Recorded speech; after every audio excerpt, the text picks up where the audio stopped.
stay tuned for Mystery Theater.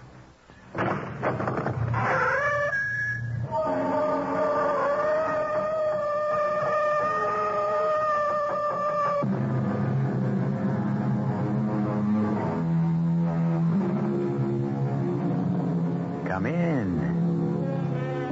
Welcome. I'm E.G. Marshall, missionary from the world of the mysterious and the macabre. Things would be better all around, easier certainly, if evil looked evil, sounded evil, smelled evil. Good and evil. It's reached a point where these days, to so many people, they appear to be so much alike. Our mystery drama, The Moonlighter, was written especially for the Mystery Theater by Sam Dann and stars Howard Da Silva.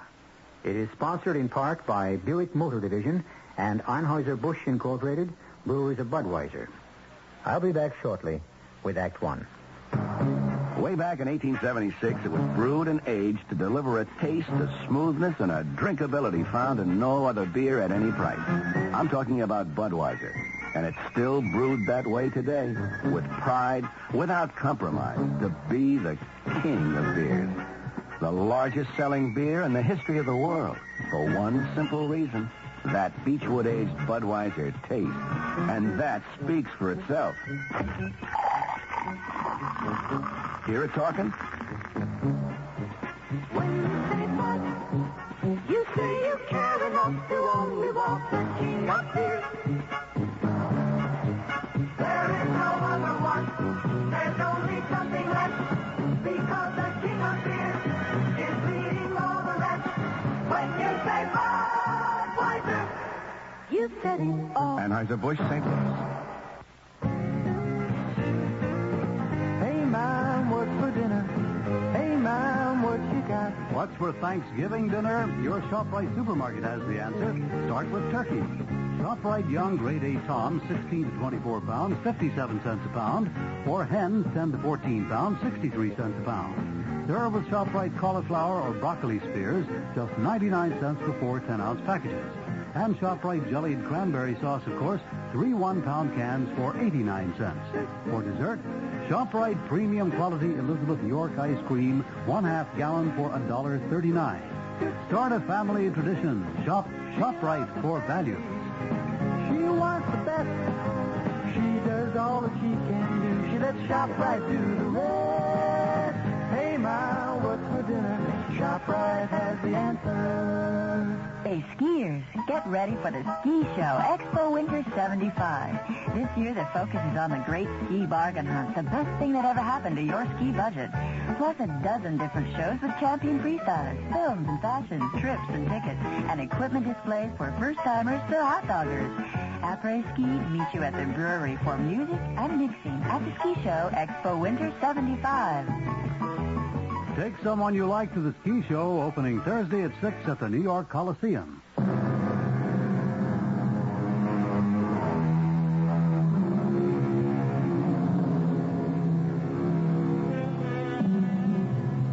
There is so much talk these days about the quality of life and how it's gone down. I'm not prepared to argue the point one way or another, but one thing I admit has certainly gone down. And that's the quality of argument, especially between husbands and wives. It seems to me that husbands and wives used to have heated, passionate arguments over great emotional issues, love, faithfulness, even sex. Today, it's mostly been reduced to ill-tempered spats and tantrums over money. Oh, is this our brave new world? Is this what it all comes down to? Well, Stanley and Gladys Morrison are at it again. Well, what answer do you get?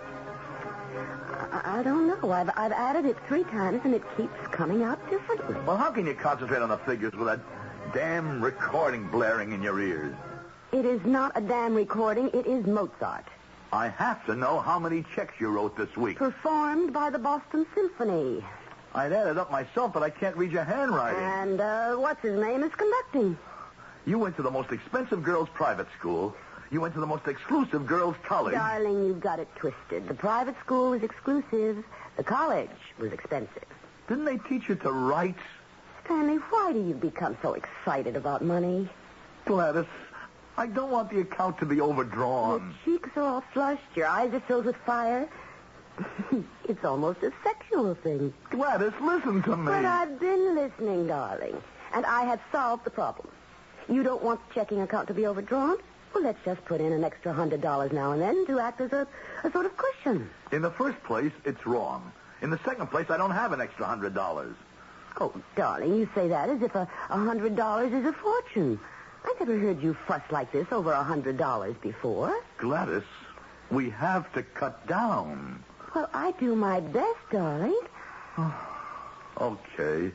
I guess it's not fair. No, it certainly isn't. You were brought up a rich girl. You never learned how to worry about money. Well, darling, it did seem silly to worry about money. After all, there was so much of it. And when you married me, I was making plenty of money, huh? And you still are. No, I'm not making that much anymore. Stanley, do you mean you received a cut in salary? No, Well, then how can you say you're not making as much money? because the money isn't worth as much. We simply have to economize. All right, I'm willing. We have to sit down and draw up an entire list of ways to save money. Okay, here's one. At the club, I won't order from the a la carte menu. I'll just have a sandwich and coffee. What we should do is resign from the club. What? It's become very expensive. Stanley, why suddenly? Are we... well, is everything so tight? I don't know, Gladys. Things have been going up, steadily, quietly, and one day you turn around and there just isn't enough money. Why don't you ask for a raise? A raise? Do you realize that... I realize that you're not getting paid what you're worth. I'm not sure this is the right time. All you have to say is, look, I must be paid more money. The dollar is worth only 57 cents Oh, now. come on, Gladys. That's what you told me it was worth. Say, look here, Chris. I have to resign from the country club. I'd take my daughter out of private school. I can assure you that Chris Delavan couldn't care less whether I belong to a country club or send my daughter I'm to... sure he does. That's the sort of man he needs. A man who travels in the kind of circles where he can meet potential customers. Gladys, you should never ask your boss for a raise if you're not prepared to quit. I know that. Then you know I couldn't afford to quit. I suppose not. What does that mean? Stanley, the minister said for richer, for poorer. I really wasn't paying much attention. I'm sorry. It's the state of the economy. No, I think it's the state of your mind. You are the most important man in that company. Well, not really. Why don't you ask for a raise? I told you. You didn't tell me the real reason. You're afraid.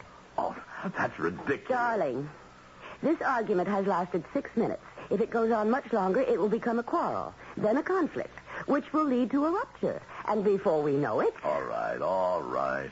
I'll see what I can do. I know you will, Stanley, darling.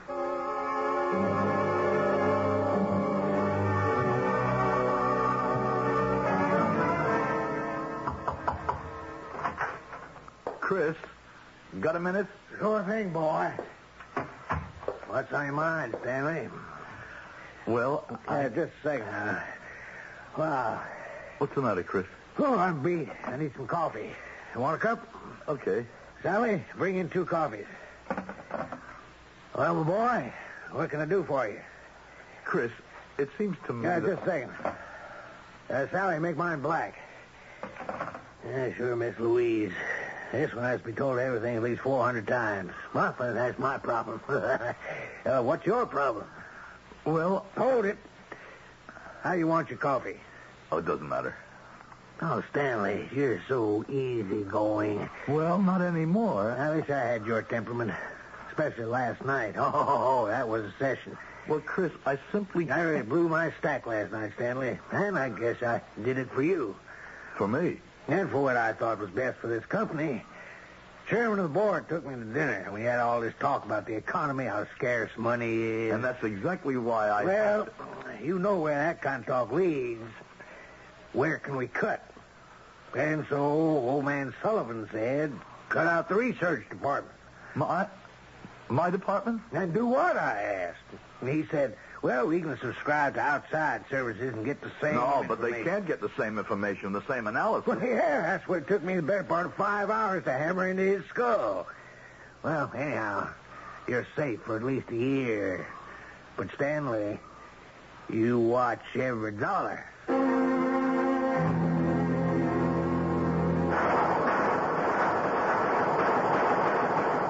Okay, Stanley. Your turn. Hey, old buddy. You still have the eye, all 6 in the bullseye. Just lucky, I guess. Hey, I see you have a new revolver, Frank. Yeah, I picked me up a .357 Magnum. Oh, that's a lot of gun. Well, that's my motto. If you're going to have something, have a lot of it. Yeah, but that's the kind of gun you use to kill people. Well, that .38 of yours isn't exactly a little kid's water pistol either. Come on, let's go somewhere and have a drink, huh? I have to be getting home. No. You come with me. I have a serious matter to discuss. You know, Stanley, the only place I ever run into you these days is the pistol range. It's the only thing you haven't given up. Ah, what are you talking about? Well, nobody sees you anymore. You're never at the club for golf or tennis. I've been busy. Cora May says you and Gladys keep turning us down for dinner. Well, we've had a lot of other things that are... No, that's not the reason. You don't go out because you can't afford to return the hospitality. Now, that's the truth. And I've known it for a long time. What? What do you think you know? I know all the signs. I've been there myself. It's because there's no money. Now, suddenly your running expenses are draining you dry, and, well, you wonder how you'll ever... Oh, it's the times, these crazy, twisted times. Still, we've got to live in these times. They're the only ones we'll ever have. I have to have some more money. Maybe I can take on another job or something. Where? And will Delavan and Company take kindly to the head of their research department moonlighting? How would it look? I don't know what to do, Frank. And Gladys, it'll kill her if it keeps up. No, you may laugh at that. I'm not laughing. She can't help the way she was brought up. And to me, it was so great that someone like her could fall for me. And you can laugh at that, too. It isn't funny. Sure, okay, we won't starve or even come close, but she can't have all the things she always took for granted. I mean, well, maybe it's wrong of her, maybe it's vanity, but, well, that's how she is. I understand. And then she won't leave me. And she'll always feel that I failed her, and I have. Stanley, quit beating your breast and do something positive. I tried. I was going to ask for a raise. Did Chris sense it? Did he finesse me?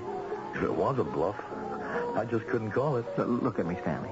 Now, I don't make as much money as you, and I've got just about the same expenses, okay?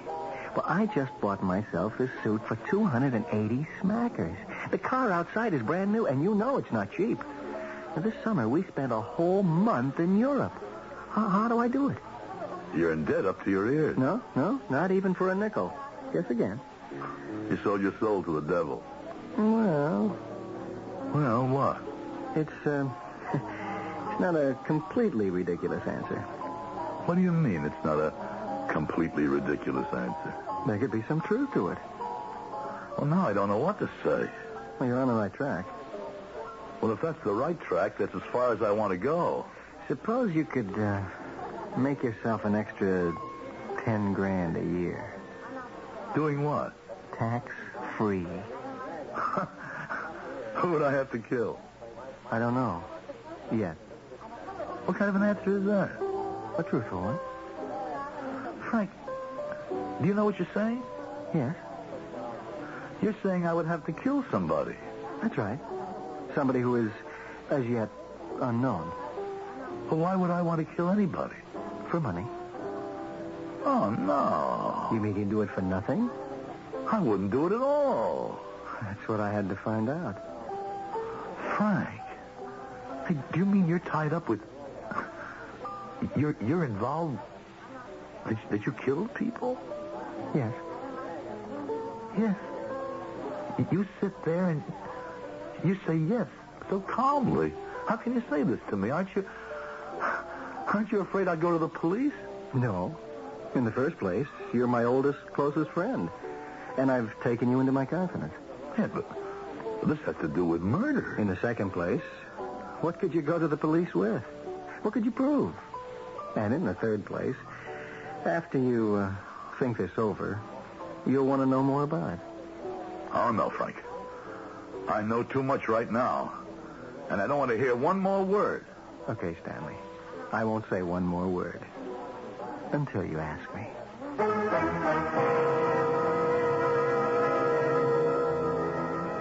And so the seed has been planted. How like a growing thing a story is. In the first act, we plant the seed. In the second, we cultivate and water the soil. And in the third, we harvest the crop. What we don't know at this point is what kind of seed has just been planted. But something may start to flower when I return in just a few moments with Act Two. Oh, I thought I saw a putty cat. I did see a putty cat. Hi, I'm Mel Blanc, and that's another of my 1,000 voices. And that's why they asked me to tell you about lemon mint Listerine lozenges. Because when your throat is hot and dry from a cold, they make it feel cool and soothed. And Listerine's anesthetic medicine helps give fast, temporary relief from minor sore throat pain. Lemon mint Listerine lozenges. No matter how many voices you've got, you've only got one throat. So you get Listerine lozenges, folks. Use only as directed. Well, good old Uncle Sam has done it again. If you know anybody on Social Security, listen to this. People who get Social Security checks will never again have to worry about them being late or lost or stolen. If you just fill out a simple form at the Lincoln Savings Bank, Uncle Sam will automatically deposit your Social Security check directly into your account at the Lincoln every month. No more waiting around for it to come. No more lost or stolen checks. No more standing in line to cash them. Every month, the day your check is due, the money is there in your account at the Lincoln, waiting for you to collect it or write payment orders the way you write ordinary checks or earning interest for you in a Lincoln savings account. Uncle Sam and the Lincoln do it all automatically. You don't have to do anything except fill out one form at any Lincoln branch or telephone 782-6000 and the Lincoln will mail it to you. The Lincoln Savings Bank, 782-6000. Member FDIC. Tomorrow morning, listen to Rambling with Gambling, the program with all the degrees. There's Fahrenheit, Celsius, and there are some others, too. Dr. John Gambling here, inviting you to join me and the other doctor, Dr. Bob Harris, along with Peter Roberts, Jack Allen, Harry Hennessy, Henry Gladstone, Walter Spencer, George Meade, Fred Feldman, and the whole crew here in Studio 2. For our daily seminars over WOR Radio from 5 till 10 in the morning. Now, what courses would you like to take?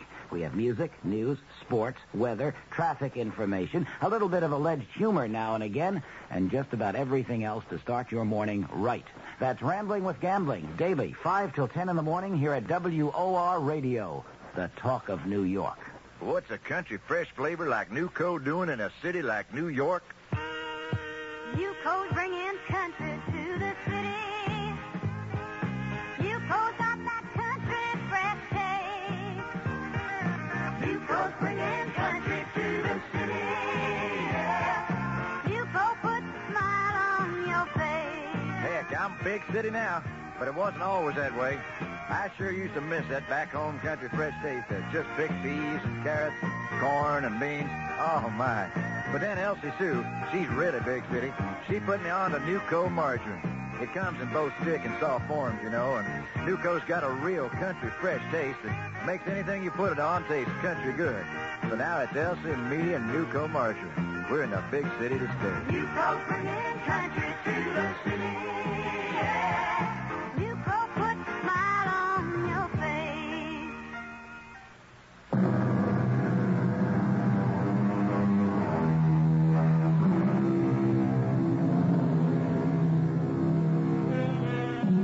According to statistics, the majority of all arguments between husbands and wives are about money. Does this mean they don't have disagreements about other things? No. It only means they don't have long, drawn-out arguments about them. Money. They say it doesn't buy happiness. I suppose that all depends on what you mean by happiness.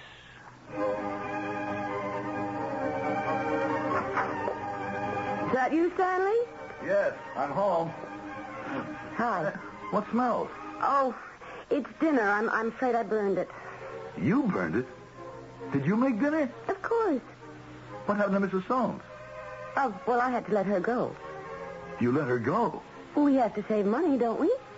Yes, but you can't even boil water. Well, I'll have to learn. Look, Gladys, Stanley, for the past few months, you've been telling me how terribly tight money has become. Now, is it true?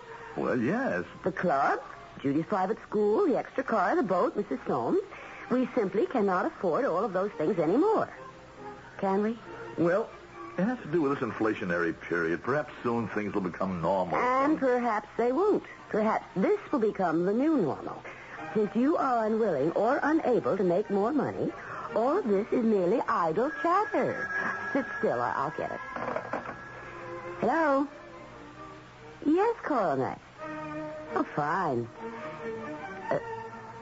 Tuesday night for dinner. Tell her we'll be there. Oh, darling, I'm sorry. We're tied up on Tuesday. I said tell her we'll make it. I'd love to play Cora May, but I'm afraid this week is out. I seem to have developed a tennis elbow.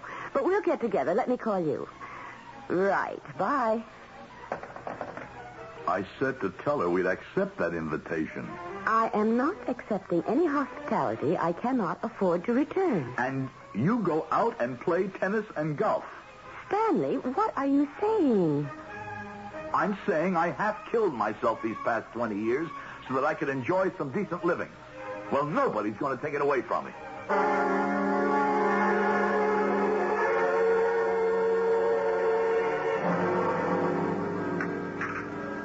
Well, Frank, dessert? No, I don't want any dessert, and I don't want another cup of coffee or a liqueur. And we're the only ones left in the joint, so if you're ready to go, I am. Frank, how can I make that extra 10 grand a year? Well, actually, it could be much more than 10 grand. Lately, it seems there's quite a bit of work. Just tell me how. The underworld, the mob, the syndicate, call it whatever you want. They're getting away more and more from using their own people as executioners. Oh, good Lord. What kind of conversation am I having? We can stop anytime. All right, let's stop. No. Go ahead. And so, now, the trend is to look for respectable folk to do the job. People who would never be suspected. Look at me. An editor for a trade magazine. Now, who would ever suspect me? Look at you. A research analyst from a brokerage house. Who would suspect you? It's this dealing with gangsters that scares me off. You're not dealing with gangsters. This is a small private outfit created to fill a specific need. Yeah, but still... And their clientele isn't restricted to the underworld. You'd be absolutely amazed how many law-abiding, reputable, upright people require this kind of service. You know, there are times, it's unfortunate but true, when a well-placed bullet is the only solution to a problem. But it's murder. Yes. I never killed anybody. The commandment says, thou shalt not kill. You never killed anybody in Korea? Oh, that was different. Killing is killing. But your conscience. Each contract is worth between $2,500 and $3,000. I thought it would pay a good deal more. It does in real value when you consider it's tax-free. And you might do 5, 6, even 7 a year. No more money problems. Suppose you get caught. How can you get caught? Why should anyone even suspect you? Maybe I'll try it once. No. No, you can't try it to see if you like it. Once you're on board, you can't get off the ship. Oh. You can understand why. Yeah. Well, now you have to make the next move, Stanley. Frank, I've been on the straight and narrow all my life. I'll testify to that. Nobody worked harder than I did. That's a fact.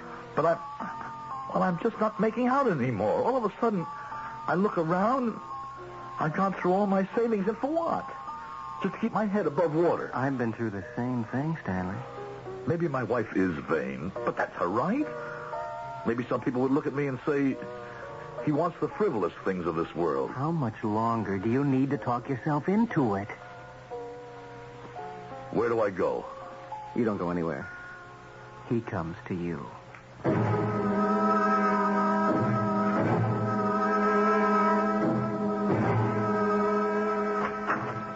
Yes? Oh, good evening.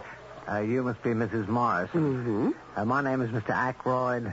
I'm sorry to disturb you at home, but I have some contracts to discuss with Mr. Morrison. Oh, well, please come in.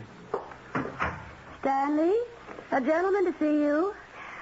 Won't you sit down, Mr. Ackroyd? Oh, thank you. Who rang the bell, Gladys? Mr. Morrison, my name is Ackroyd. A mutual friend suggested that we might do some business. Oh? Isn't that wonderful, Stanley? What business are you in, Mr. Ackroyd? The removal business?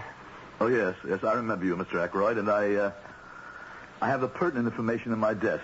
Could you excuse us, darling? Oh, certainly. And let me know if you gentlemen would like some refreshment. Oh, that's so kind of you, Mrs. Morrison. This way, Mr. Ackroyd. Our mutual friend speaks highly of you, Mr. Morrison. Well, I have a contract for you. You must memorize all the details. All contracts are verbal. You can understand why. The gentleman's name is Everett Marshall. At this point, it's best you don't know who he is or what he does or why someone has purchased a contract for him. Well, then how am I supposed to know? The right man? We'll handle that detail for you. You have your own weapon. I've been assured it's in excellent condition and that you're an expert in its use. You'll be on the northwest corner of Garfield and 3rd tomorrow evening at 8 o'clock sharp. Nervousness is perfectly normal. The first time. I'm not sure I can go through with it. But you can. You must. Oh, this envelope is for you. What's in it? Your fee. $2,500. Take it. But we pay in advance. $2,500. All for you. Well, till tomorrow. Oh, Mr. Ackroyd, may I offer you something to drink? Oh, thank you. I'm afraid I have a pressing engagement. Well, another time, then. Oh, it must be the Boston Symphony. An unbelievably lucid blend of brass and string. Yes, it is. Well, good night. Night. You know, Stanley, he's such a nice man.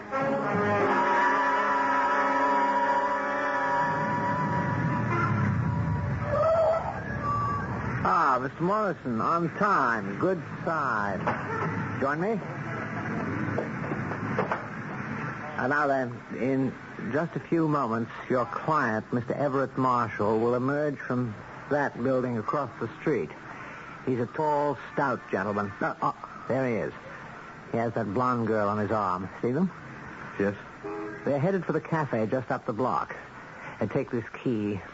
It will let you into the building. Walk up the stairs. Do not take the elevator to the second floor. First on your right, you'll see the number 215. Open the door with the same key. Go into the office and wait for him. What do you mean, wait for him? In 5 minutes, he shall receive a telephone call, and he will come back to the office. As soon as he is inside, shoot him. Shoot him? Don't hesitate. But suppose someone in the building happens to... There is absolutely no one in that building at this time. After you shoot him, take the stairway at the other end of the hall. It leads to an alleyway around the corner. But what if he brings her, the girl, with him? He won't. No, you'd better be on your way. You have less than 3 minutes. And afterward, get rid of the revolver. Take it apart and toss it into the bay.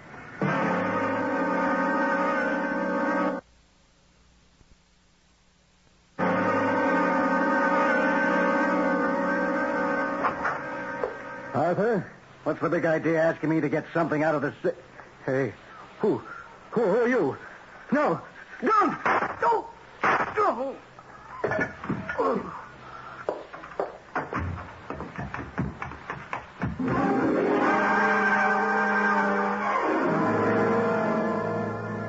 More coffee, darling?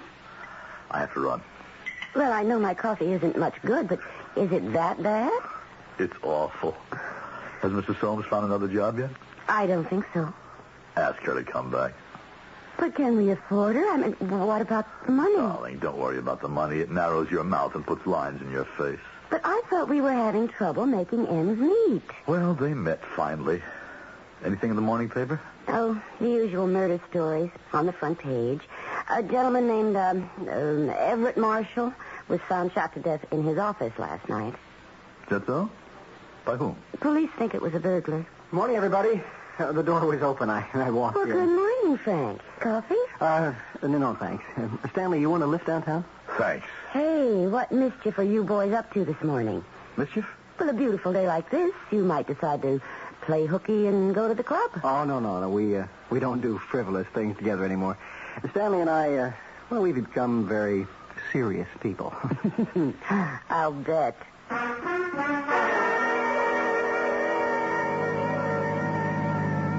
Well, I see by the papers it went very well. Oh, yes.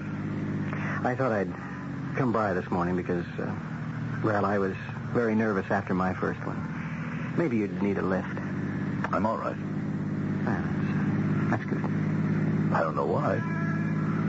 When I went up to that man's office, I was convinced I wouldn't be able to kill him. When I walked in that door and he saw me and a gun in my hand, I could look into his eyes. I could see my whole life in his eyes as if we're a motion picture screen. You shouldn't think about these things.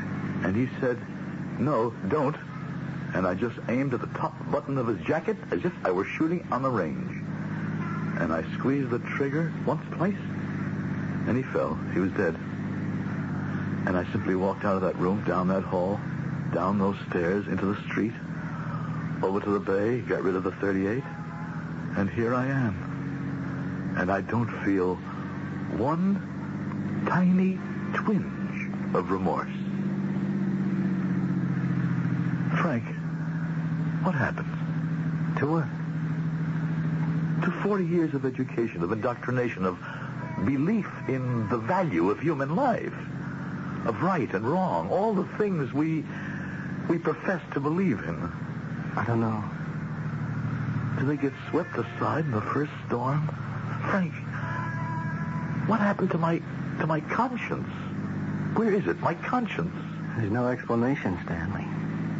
Why am I so untroubled, so serene, so much at peace with myself? Is it possible that when we murder another human being, we also murder our own conscience? Because I tell you, Frank, mine is dead. What do you think? Maybe you're right. How's yours? My conscience? Yes. Mine's dead, too.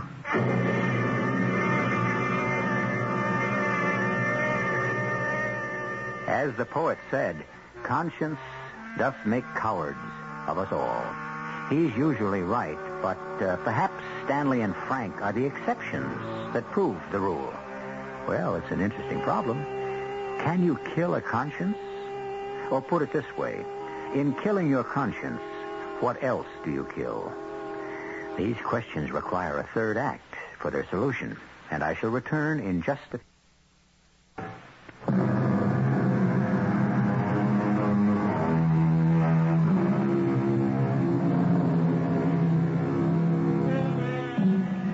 Is it a veneer, our morality, our code of ethics? This problem has occupied the attention of scholars throughout the ages. How deeply are we committed to the values we profess so vehemently in public? Some say man is basically evil, and some say man is basically good. And perhaps neither side is completely right or completely wrong. Darling? Hmm? I'm afraid I'm overdrawn at the bank. I know. You know? Yes. Jack Carstairs has orders to call me when that happens, and I make the adjustment. But, darling, I really should try to be more careful. No. For you to be more careful with money would require too much time and effort. Why'd you turn off the music? Because I want to tell you how much I love you. Happy? I'm deliriously happy. I don't want you to have a worry in the world. Stanley, why is it that suddenly we have no more money worries? Dear, it all has to do with judicious management. Oh, how right you are. Judicious management. That's what Daddy used to say. No, he used to say prudent management. Oh, same thing. You know, darling, you look marvelous. You look so young, so happy, so, well, I can't really explain it. Exhilarated, as if you were having the time of your life. Well, I am. Hello. Hello, Stanley. Oh, yes? Stanley, would it be convenient to meet me at the Cafe Charleston on 9th and Dewey, say, in 45 minutes? Certainly. Thank you, Stanley. Darling, was that very nice gentleman, I can't remember his name, the one who loves Mozart?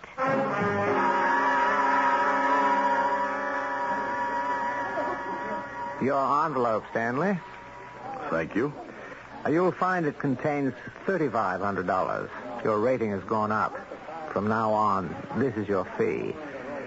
Your client is a woman. A woman? Should that make a difference? Well, Women have been agitating for equality, haven't they? What did she do? Does it matter? No, but The very cornerstone of our philosophy is complete disassociation from our clients. I understand. Your only contact with your client comes at the very end of his life. And then, only for a brief moment. It's just that a woman... Should it matter? All right. Where do I go? Her name is Alma Watson.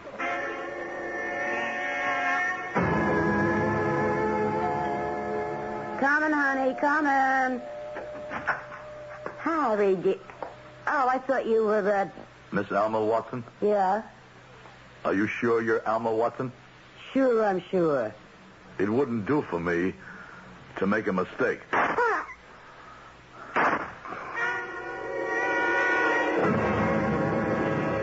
The man's name is Paul Terry.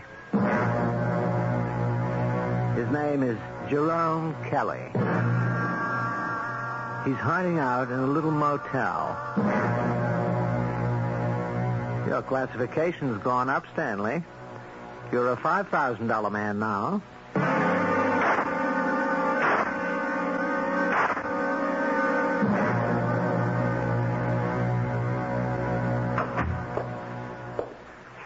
Chris, got a minute? Oh, hi, Stanley. Look, I'm swamped. Can it wait? No, Chris, it can't wait. You want me to continue here? What a question. I want a 25% raise. Oh, now, Stanley, you know the facts of life around here. I'll quit. You'll what? Take it or leave it. But, Stanley, you know how Sullivan feels. I only know what you tell me, Chris. Now, see here, Stanley. You can't get rid of me, and you know it. 25%. Well, that's a lot of money. Just for the rest of the year. After January 1, it goes to 30. Well, Stanley, we have to talk about this. I'm swamped with work, Chris. Besides, what's there to talk about?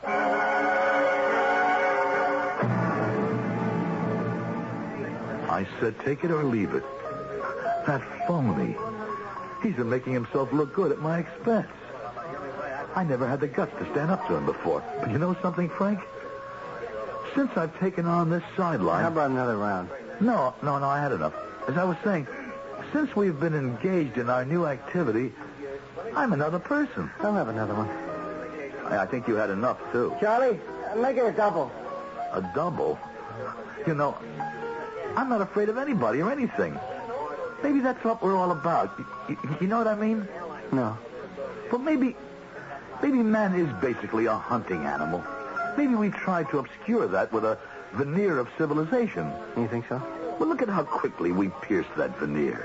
Maybe we do, maybe we don't. When we get down to it, what's it all about? Security. Security? What I define as my security, my home, my woman, my child, my property, I'll kill for it. Each man defines what security means to him. And each man will kill for it. End of speech. Stanley, What's the matter, Frank?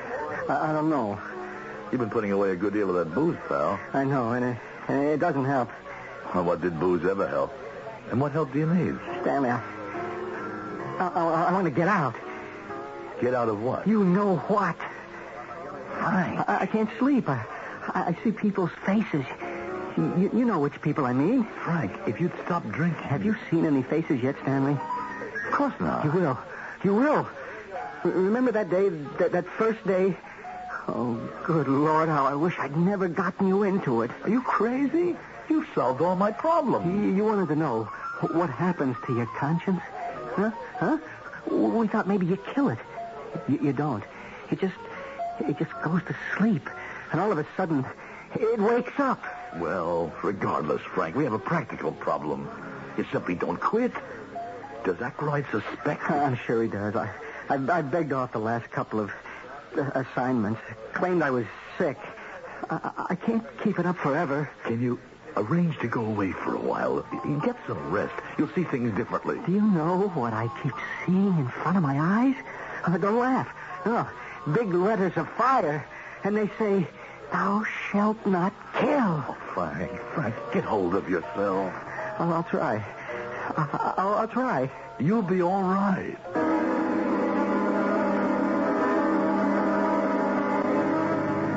Here's your envelope. Thank you. It will be necessary to violate our basic philosophy just somewhat in this particular case.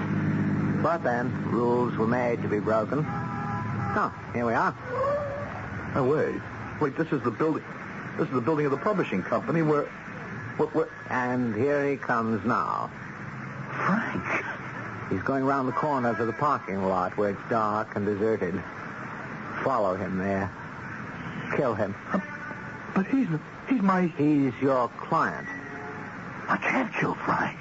Why not? Stanley, Frank is being killed for just this very reason. He refused to accept the contract.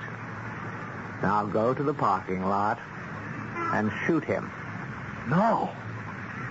What's to be gained by your refusal? Someone else will be assigned to kill him. And to kill you, too. I wish I'd never gotten into this. Well, that's not true. The rewards have been spectacular. But, Frank... And if it is true, shouldn't you be eager to kill Frank? After all, he's the one who did get you into it. Quickly, Stanley, before it's too late.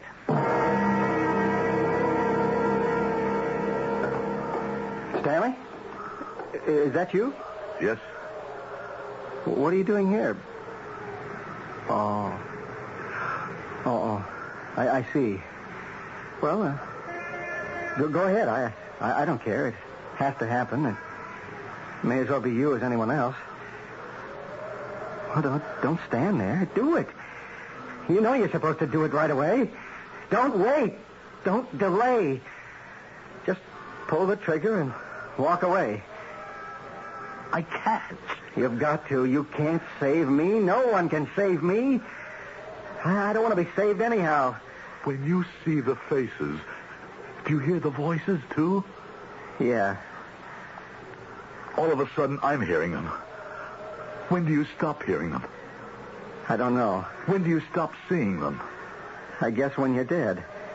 Is this how it happened to you? You better kill me.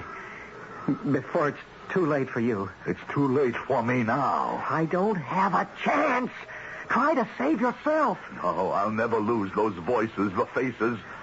Look, have you got your gun? Yeah, in the glove compartment. Let's kill him. Who? Aykroyd. We'll never get away with it. Does that matter? Come on, buddy. He's in that car, all alone. No, he's not alone. You see that car across the street? He's got some people in it. Maybe he felt he couldn't trust you. Stanley, I know it's a difficult assignment, but it has to be done. Stanley, you can't get away. The block is surrounded. Now, you just do what's necessary, and everything will be fine. I can hit him from here. Stanley, I don't care anymore. Save yourself. That's just what I'm trying to do. Save myself. Stanley, let me hear it. Yeah, I'll let you hear it. Don't shoot him, Stanley. It won't help. Shut up. It's not an easy shot. Now. Got him. Let's try to get out of here. They're shooting at us. Frank, I don't hear the voices anymore. I don't see the faces. Do you? No. Frank! Oh, Frank.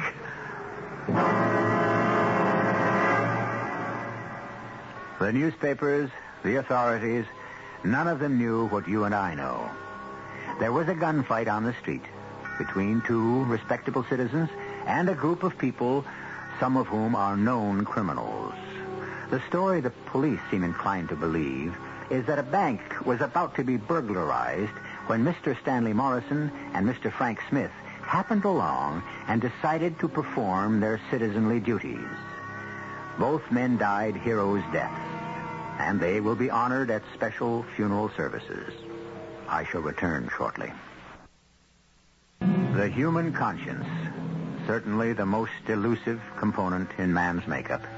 It may slumber for years and awake without warning. Our cast included Howard Da Silva, Joan Lovejoy, Bob Kaliban, and Robert Dryden. The entire production was under the direction of Hyman Brown. Radio Mystery Theater was sponsored in part by Listerine lozenges and Sign-Off, the sinus medicines. This is E.G. Marshall inviting you to return to our Mystery Theater for another adventure in the macabre. Until next